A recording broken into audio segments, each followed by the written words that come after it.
You've worked hard to build your business, but it's time to cash in your chips. What's your business worth? Then, does buying a home seem out of reach? Discover where to find affordable prices. And we all die at some point. Make it easier on your loved ones by getting your affairs in order. All this and more today on The Wealthy Life.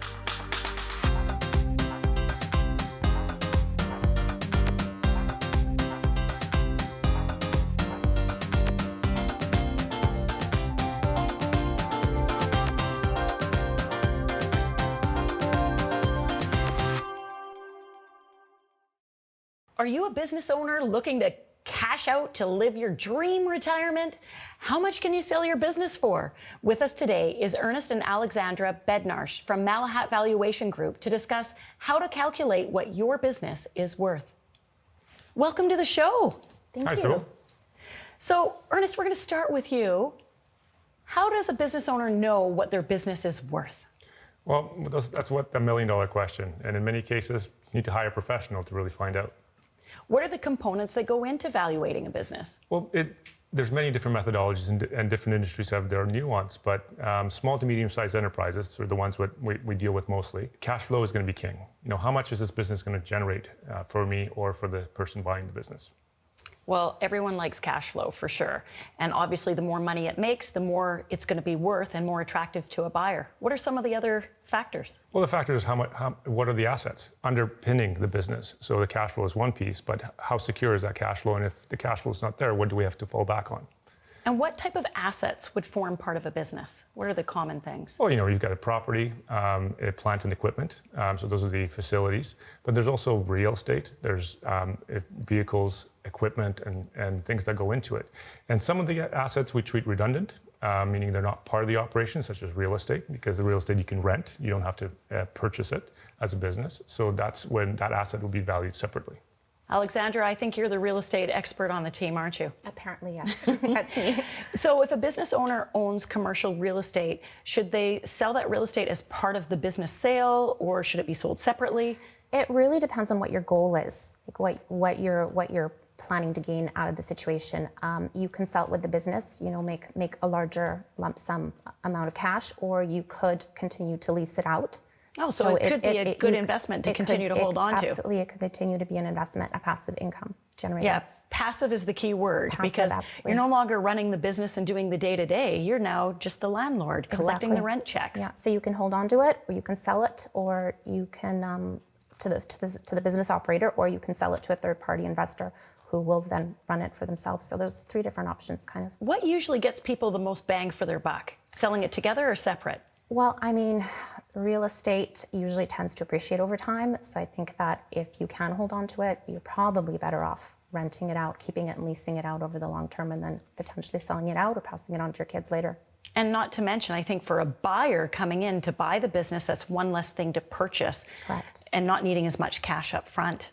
Yes, yeah. So Ernest, what are some ways that business owners can ensure they get the most they can for selling their business? How do they appreciate the value? Well, it has to be marketable. It has to be transferable. If the business is heavily dependent on the owner themselves, they have to come to their work every day and they have to make sure everything runs the way it's supposed to. And it's very hard for someone else to step into their shoes. Systems, processes, codification of the business. If the business can run without you and generate cash flow day in, day out and make a profit, now you've got something someone else wants. Now, how do you find a buyer? Is that easy to do, hard to do? Where do you go? You don't just list it in the classifieds, I don't think. Well, there's a whole industry dedicated to intermediaries, merger and acquisition professionals, business brokers, etc. We value the companies, but we don't get involved in selling them. Okay. And as part of the valuation, when we come back to the real estate side of things, how is commercial real estate different from residential when it comes to appraising it? So residential appraisals are usually done on a form, typically. They are very standardized. They only use the direct comparison approach, which is comparing your property to similar properties. And then they'll have the cost approach as a secondary approach, kind of to make sure the value is within range. Commercial properties are much more complex. So they require a full narrative appraisal report, which relies mostly on the income approach. So then we're looking at the income expenses of that asset and using the direct comparison approach as a secondary, and the cost is typically only used for very unique properties where there are a few comparable sales to gather data on. So what is the number one factor then in ensuring you get the most money when selling your commercial real estate? Well, that's kind of tricky. I mean, obviously, the better condition that your property is in, the better. But in appraisals, we have a tendency to stabilize rents. So we will do a survey of the market, what is being charged for comparable properties, and stabilize your rent. If you're under market or over market, we'll pin it to what it would generate if it was being leased in that moment, again, at that date. So that in that way, it's an accurate reflection, and then it's an accurate reflection of what the market will bear, I suppose. So income and cash is really king for both sides of selling your business. Yeah. And Ernest, when should people get their business valuated? Early on. You know, if you're exiting tomorrow, you can't make any changes. But if you have a horizon, 3 to 5 years, find out what the baseline is now, find out what you can do to improve that over time, and then when you're ready to sell, now you've got an asset that it will be worth likely a lot more than the one being worth today. That's great advice. Thank you both for being with us today. Fantastic information for our viewers. And when we return, learn where in Canada is the best place to buy real estate.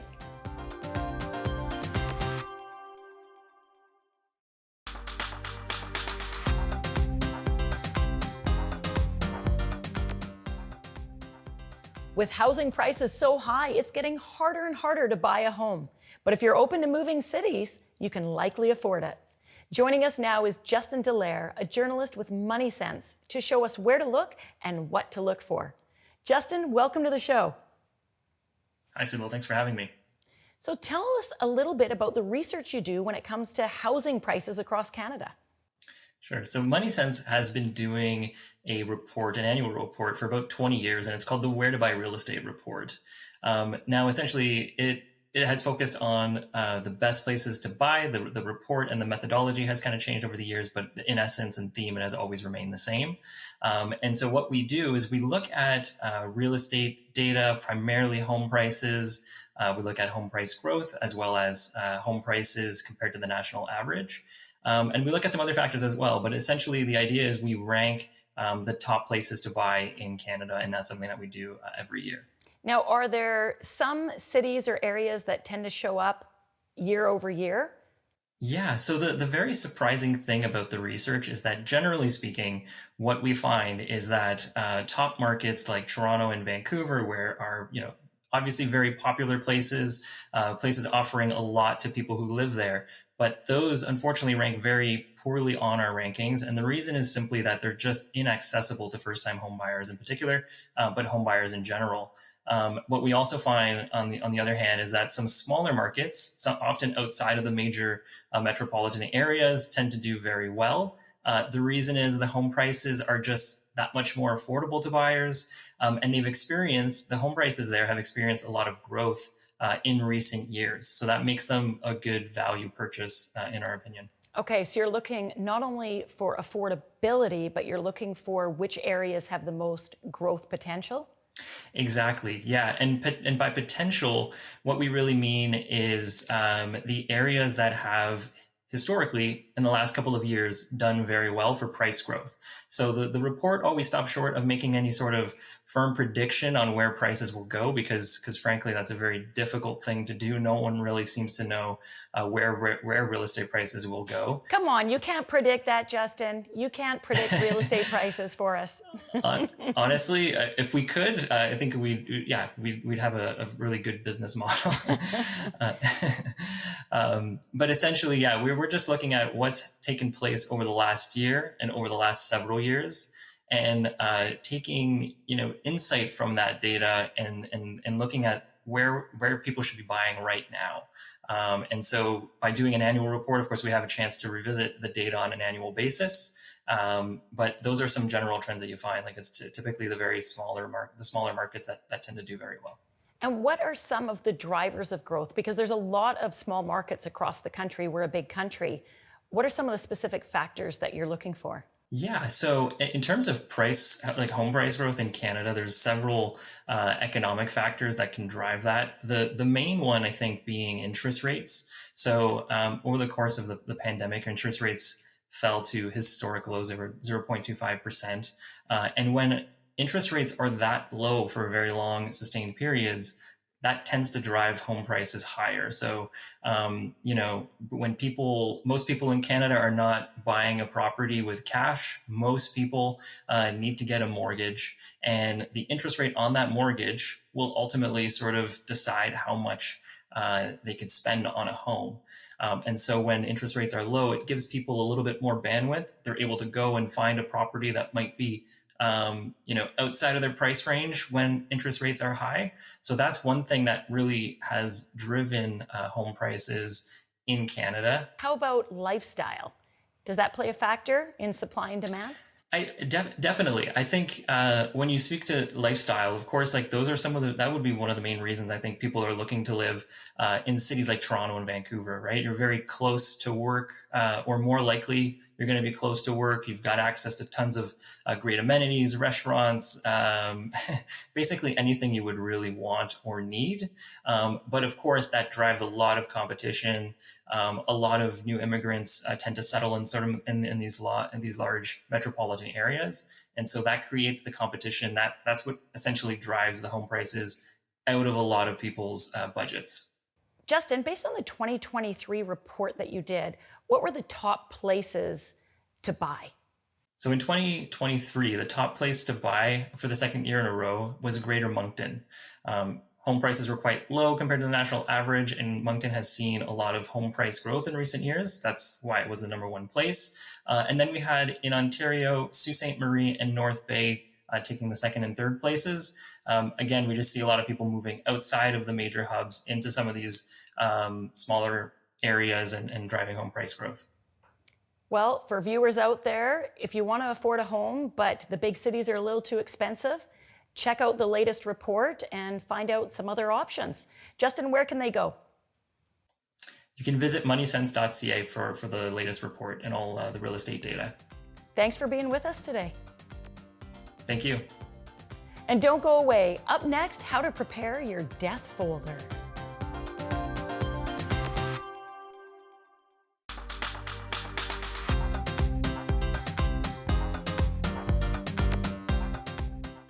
You may have organized your estate, but have you prepared your death folder?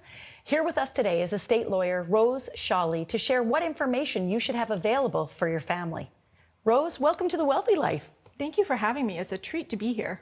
You've piqued my interest. I know about being organized, but what is the death folder? It is the go-to for everything somebody needs to know if you have an incapacity event or pass away. And it sounds morbid, but not only should everybody prepare one, but they should label it bluntly. Something called transitions is useless in an emergency. Something that says, I'm dead, read this, completely tactless, but useful. If I'm rushing because my parents have gone to the hospital, and I need to find where they've got their healthcare instructions, something that's labeled that way is going to direct me where I need to be without me shuffling through all of the papers they've accumulated for 50 years. Should it be a certain color? I personally think if you bedazzle it, you're off to the races, really add some panache, but I'm very, very open to color choices. And you should let your family know, obviously, in advance where to find this important information so they're not stuck scrambling. Where do people normally keep it? It's all over the map, and I have preferences, but I would say that there's no right or wrong answer. There's a wonderful hat company, and they have this process with their warranty card where they tell everybody, put your warranty card in your left desk drawer.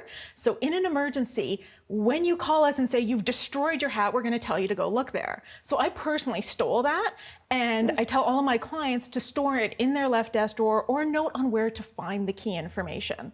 But how to store it really just is secondary to making sure you've told somebody where to find it. I can prepare beautiful estate plans. I can prepare beautiful death folders. But if nobody knows where to look for it, it's completely worthless. That's right. And so should it be in hard copy or digital? It's hard to bedazzle something on the computer, isn't it? I suspect it would lose some of the flair. I tend to favor both. I'm an overkill kind of person. I think that's just my nature. When you're dealing with hard copy, there's the immediate ease of it in that people can access it even if they don't necessarily have the password to your devices. On the other hand, some people just think in a digital way and they prefer that. I don't think either is right or wrong. I think the key to both is letting people know where it is and how to access it. And on both of those, access is really important. So before we went full tech, people used to store these in their safety deposit box.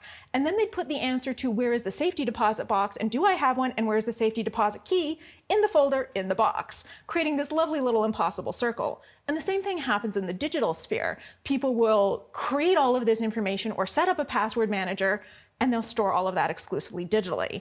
So as long as you tell your people how to access it, you're ahead of the curve. In the absence of that information, all we've done is torture you in putting it together, and it's just a very painful exercise for nothing. Well, that doesn't make sense for anybody involved. So let's talk about some of the components in the death folder. Obviously, your will and list of beneficiaries, insurance policies, investment accounts, all that type of stuff should be listed? Absolutely.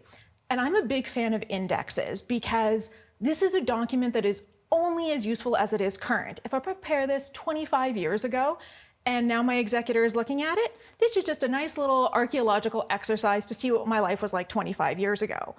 If it's current, it's really meaningful. So if you have an index that you prepare, every year when you do your taxes or whatever your system is, pull it out, make sure it's current. And when you put your information in there, I generally recommend don't try and write it all out yourself. I am one of those people who is completely justifiably accused of having terrible penmanship. If somebody had to read my checklist that I wrote out, good luck. So too, even if you're typing it, what if you get typos in there? Your best bet is for every account you have, investment, registered, day-to-day, whatever it might be, take a copy of the statement, put it in there. If you close an account, take it out. If you open an account, put it in. Oh, that makes it so easy. Now, I'm going to talk about some interesting situations. Ooh. Let's just say someone's got their organized death folder, they've passed away, and who comes to get it? Is it their kid? Is it their spouse? What about other situations? What are some of the things you've seen?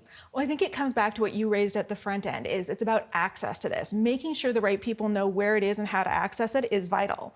But it can always end up in the wrong hands.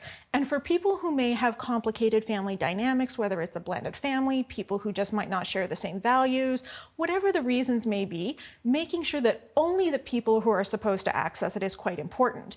And there are those really complicated circumstances that might not be considered intentional planning, but there may be multiple significant others, there may be misters or mistresses. Really, there's any number of spins on it. And they may go intentionally looking around for information, thinking that they just want to see what's been provided for them.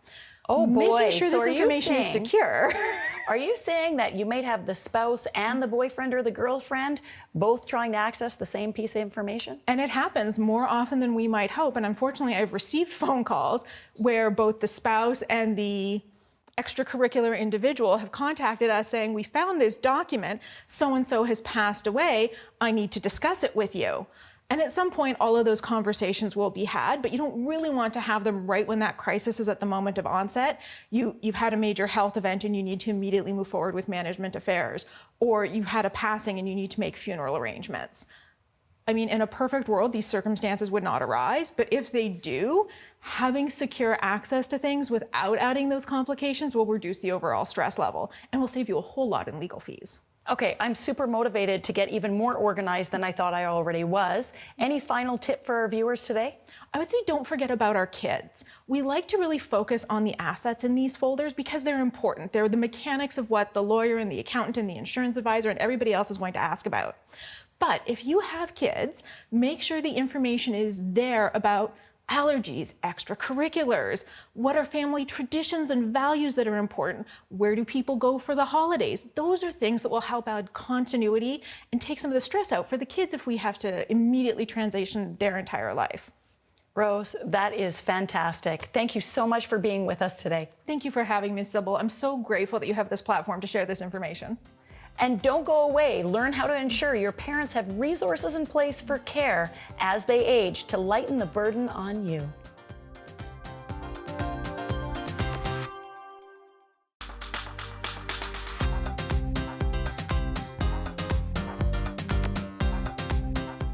Welcome back. Thanks for your emails and social media messages. We love hearing from our viewers. Today's question is from Taylor. Dear Sybil, my parents are now in their early 80s and starting to need more help. I have kids of my own still living at home and work full-time. How should I manage expectations and ensure finances are available to cover increasing costs? Sincerely, Taylor. Taylor, the situation you're in is not uncommon at all. I think the first step is to sit down and have a conversation with your parents about expectations. What do they expect you to do versus them to do themselves? You can't do it all. You also want to make sure that they have a power of attorney set up. Maybe that's you, maybe that's somebody else. But that power of attorney will give authority to somebody to make the important decisions for them should they get to a stage in life where they're no longer able to make those decisions themselves. To help expedite the conversation and maybe come to some really good solutions together, go through a few different what-if scenarios. If your parents are getting too old to keep up their house, are they open to moving, or do they want to stay in place right until the very end? In which case, they may need to hire people to come in and mow the lawn and do the repair work and change the light bulbs. How about social elements? If you're busy, are you able to get there every day? Is that what they expect? Do they have others that can come in and bring them a little bit of joy throughout the day just to brighten things up? And the money. It's important to talk about the money. I don't know what their financial situation is, and you may not either, but it's important to open that conversation. Make sure they have the financing and the funding available to pay for that extra care they may need. Could they afford to bring a nurse in or caretakers in? Could they afford to move, to sell, and to live into a care facility if that's the best situation and that's what they want? And lastly, take care of yourself. You're not going to be any good to your parents if you're running around ragged. So set those boundaries, set those expectations, and you should set yourself up and your parents up for success. And that wraps up this edition of The Wealthy Life, helping you make smart financial decisions. Join the Wealthy Life Club and you'll get access to everything you need to live your version of the wealthy life.